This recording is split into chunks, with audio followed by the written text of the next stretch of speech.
Some songs.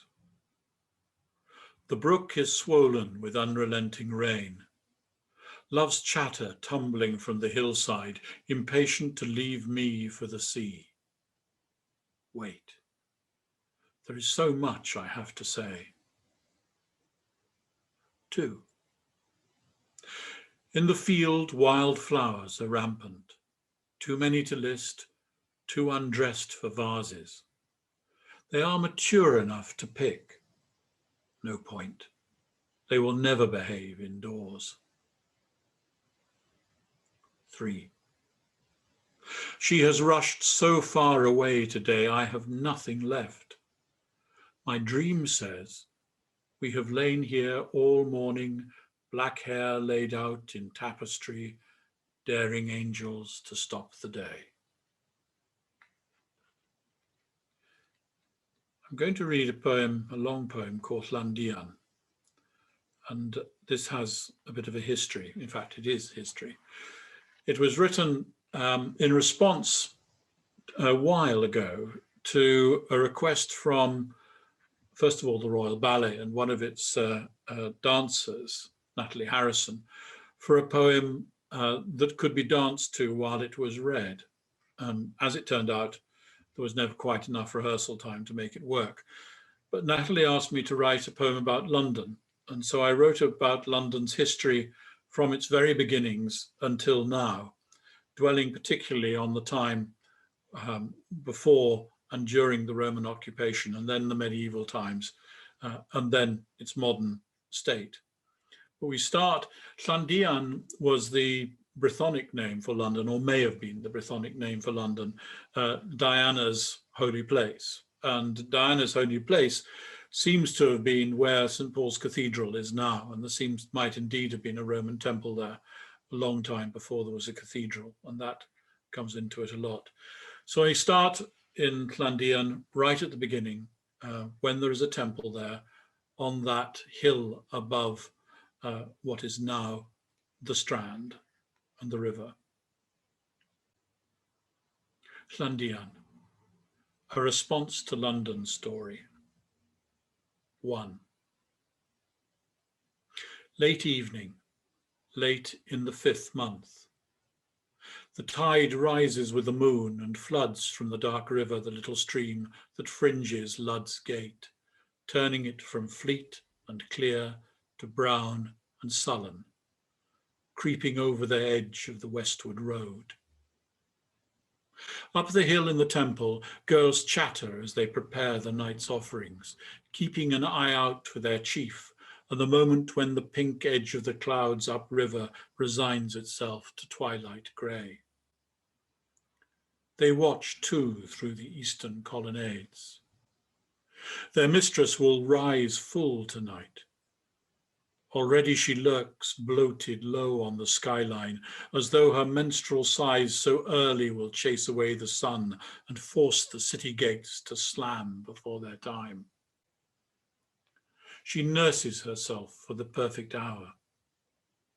The temple girls fidget more quietly now, impatient for the order to carry the platters and lay them on the trestles. Above, Diana, inhabiting her statue, waits for the moon to pierce fresh darkness and give her life. She hunts at night, and the offerings are those gathered for this moment in the week before.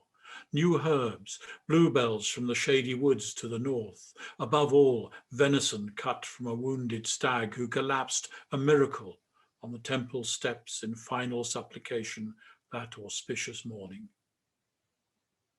The moon rose, the crystal eyes of the goddess flashed. Before her, girls danced as they ate the seasoned, uncooked meat, propositioning each other's dreams. 2. Every afternoon, ships dock against the quay, below the makeshift bridge, creating competition for the ferry. Stevedores, freedmen from wars in Egypt, Illyrica, Africa, hump the stores of oil, wine, hemp, precious plants to test the climate to the warehouses above the tide line. There are cherry trees and vines, ornamental shrubs from high in Asia Minor, plums too, but no hope for olives in this rain and early frost.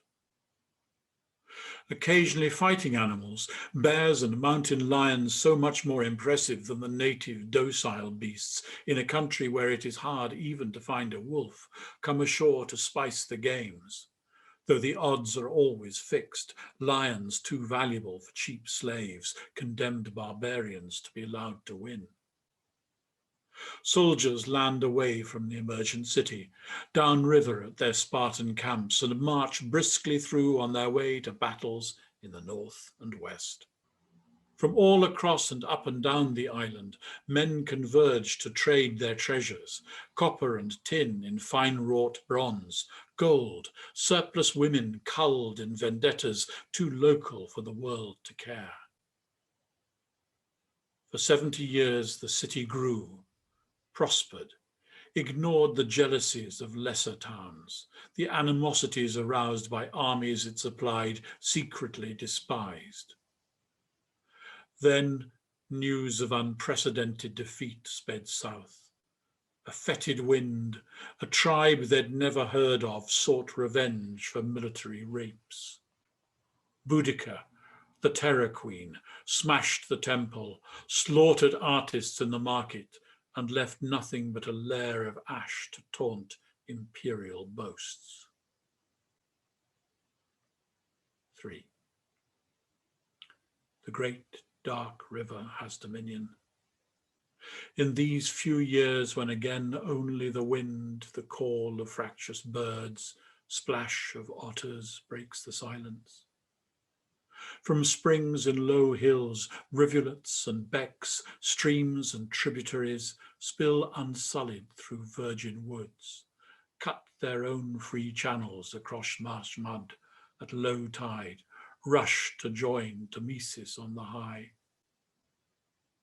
For a dozen seasons no humans name your spirits, distinguish between Afon, Nant and Flumen, parade their filthy ships on your natural waters, divert or damn you. You can be yourselves, prick the land with ice, or lie placid in the summer sun. 4.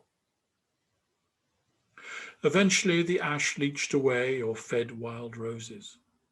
A great wharf was built, and warehouses strung along the north bank. Taverns opened between the counting house up to a noble forum, resounding to merchant shouts from all across Rome's lands, selling must-have goods to pioneers and homesick, ambitious wives and barbarian curious. Diana's devotees returned and called on the moon again to bring fortune on the tide, make the roads safe enough for daily hunting. Other gods vied with her, Apollo, Minerva, Neptune calling his sailors from wine shops back to sea. Londinium would empty in years of plague or when the river stank like Tiber in the summer heat. A city open to the world brought danger as well as exotica, fleas and foreign rats that tainted the perfumed bars, made Brythonic girls wary of the charm of southern tongues. In good years, houses, villas, barbicans, brothels multiplied. In bad, we sometimes felt like villages in open fields between the temples. When Diana was supplanted, temples became churches, business failed, Rome forgot us, baths were filled with earth, and not even Arthur could make Londinium safe from disease, neglect, and Saxon spoil. 5. In the daytime, forage in the brambles, graze a cow or two. Let the pigs get drunk on rotting apples. Once in a while find an ancient jewel to bauble rough cloth worn in timber huts. At night, though, in fine spring evenings, dance among the fallen stones and wonder why those precarious columns point towards the moon. 6. By the time the Confessor built his minster in the west, and the Conqueror his white tower at the eastern corner of the wall, tranquil days and quiet nights were already 5 generations forgotten. Capital, capital noise, capital stench and ale, riot and regulation, thoroughfares and fashion wares, prelates, prostitutes, aldermen and urchin pickpockets, houses crowd and crowds are housed, churches breed, rabbits have been banished. Where Diana had held the hill, Paul was installed, his temple burned, sacked, burned and burned again. Free rivers found their names. Fleet and Tyburn, Westbourne, Wandle, Lee and Walbrook shared Thames's tide, and the names were banded.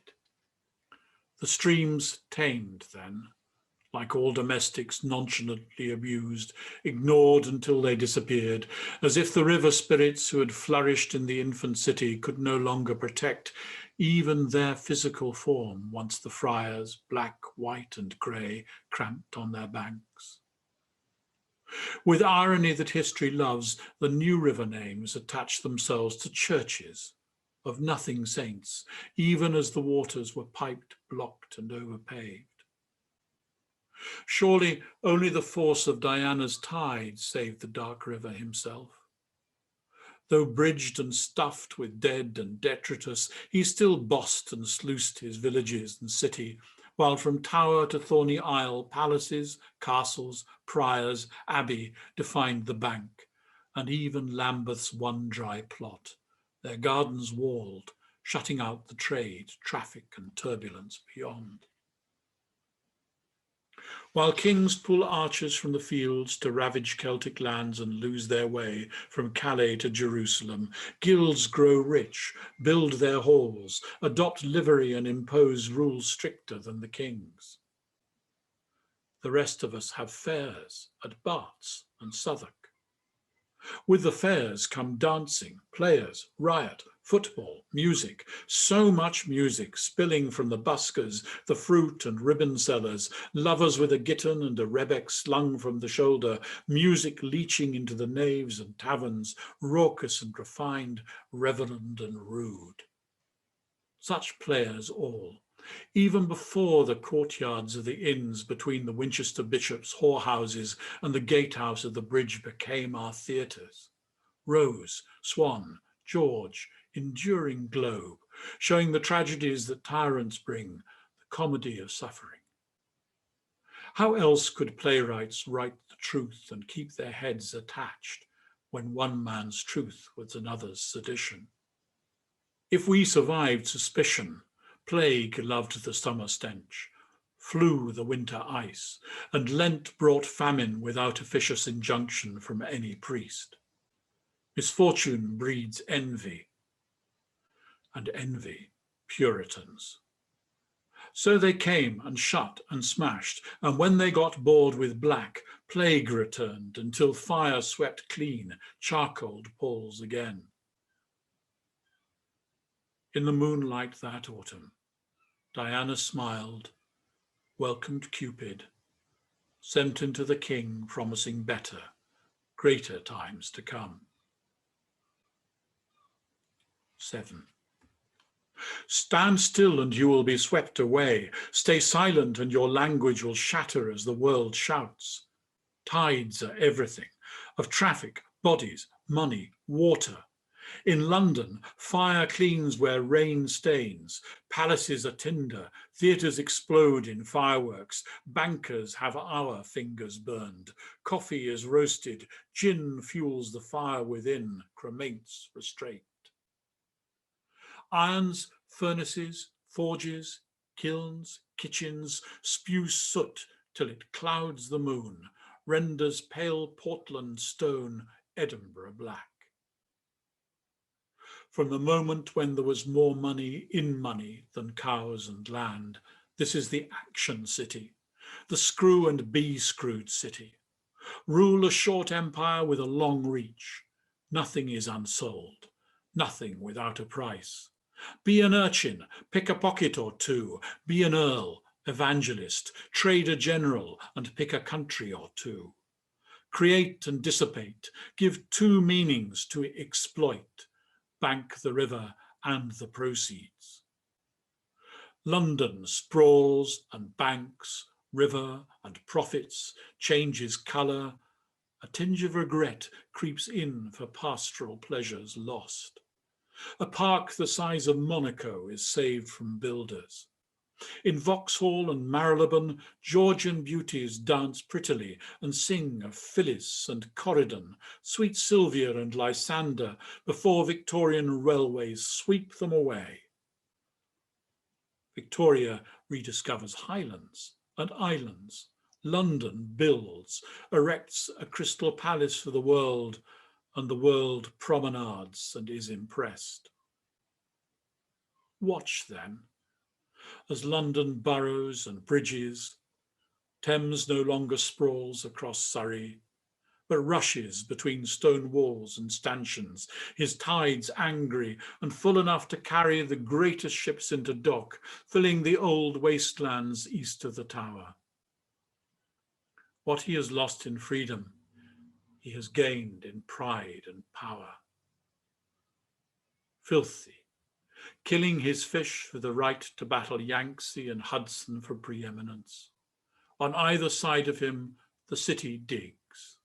There are tunnels for shit and laundry water, for people and post, cables and trains, rivers and munitions. As the lovers retire to the country or hold ceremonies in suburbs, bridges multiply, and across them in endless belching trains the people of the new London, the old villages, define new streams and tides.